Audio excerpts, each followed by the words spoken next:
Warmth slowly enveloped her from behind, and the scorching breath brushing against her ear made her whole body stiffen. "Are you scared?" his low, husky voice whispered. The unfamiliar breath curling around her ear sent a chill down Lynn Taylor's spine. She didn't dare make a sound. She felt the man behind her pause slightly before his voice came again. "You can still regret it now." Lynn clenched her hands tightly and shook her head nervously. "I don't regret it." She was still young, in the most beautiful years of her life, but tonight was long and painful. Near dawn, when the man finally stood up and walked into the bathroom, Lynn pulled her exhausted body together, put on her clothes, and left the room. In the hotel lobby, the middle-aged woman who had introduced her to the job was waiting. When she saw Lynn approaching, she handed her a black bag. "Your payment." Lynn took it almost without hesitation and immediately ran off. She didn't care about the pain between her legs, she only wanted to get to the hospital as fast as possible. The sky hadn't brightened yet. The hospital corridor was eerily quiet. 2 stretchers were blocked outside the operating room. No payment, no surgery. Seeing that, Lynn's heart tightened in agony. She choked up as she handed the money to the doctor. "I have the money now. Please save my mother and my brother." The doctor glanced at the amount, passed it to a nurse for counting, then finally allowed them to take her mother into surgery.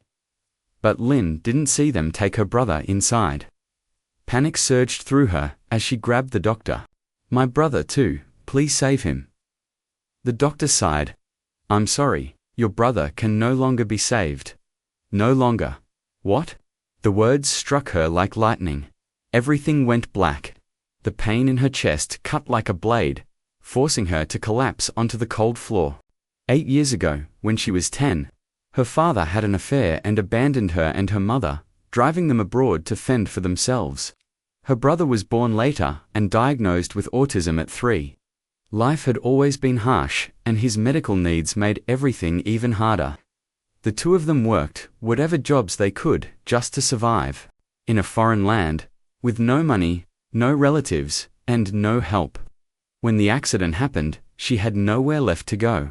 Even selling her own body wasn't enough to save her brother.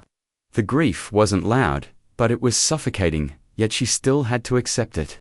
Had to smile through it, because her mother was still alive. After treatment, her mother gradually stabilized. But learning her son had died shattered her completely. Lynn held her tightly, crying, "You still have me, you have to live for me." For a whole month in the hospital, Karen Taylor drowned in sorrow. If Lynn hadn't stayed by her side, she may have followed her son. Thanks to Lynn, her wounds finally began to heal. That day, Lynn brought food to the hospital.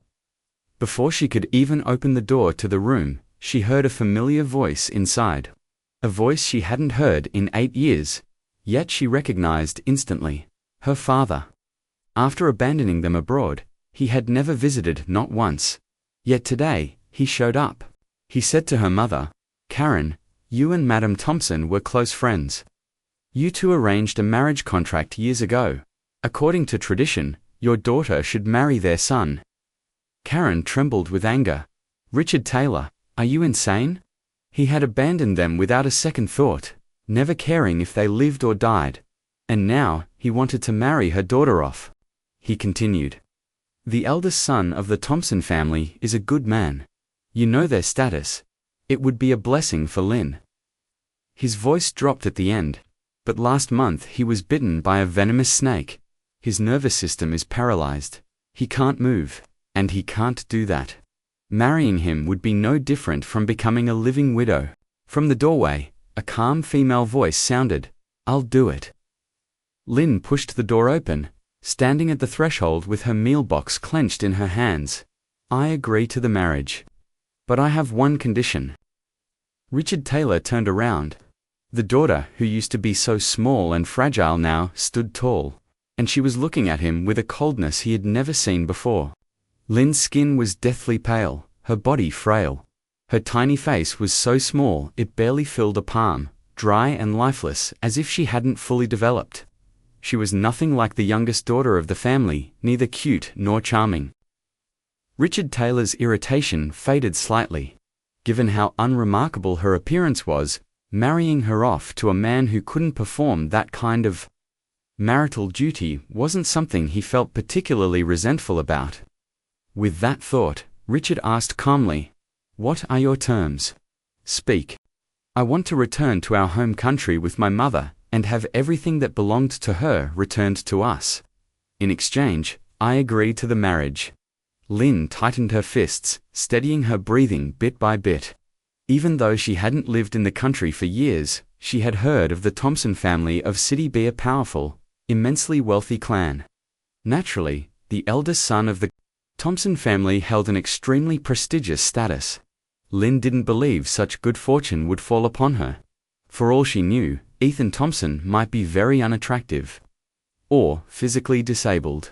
But even so, this was still the best opportunity for her to bring her mother home and use the situation to reclaim her mother's dowry.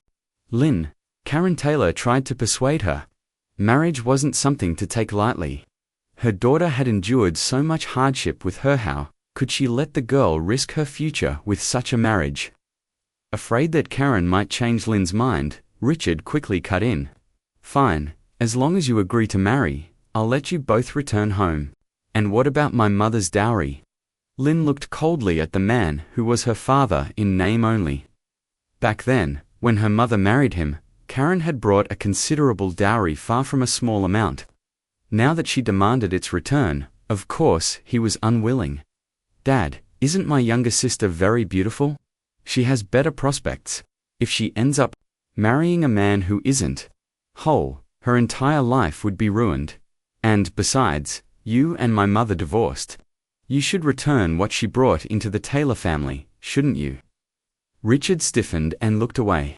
She lived abroad. How could she know that Ethan Thompson truly was not physically sound? Of course, Lynn was only guessing. But the thought of his precious younger daughter marrying a disabled man made Richard grit his teeth and snap. "After the wedding, I'll give it back."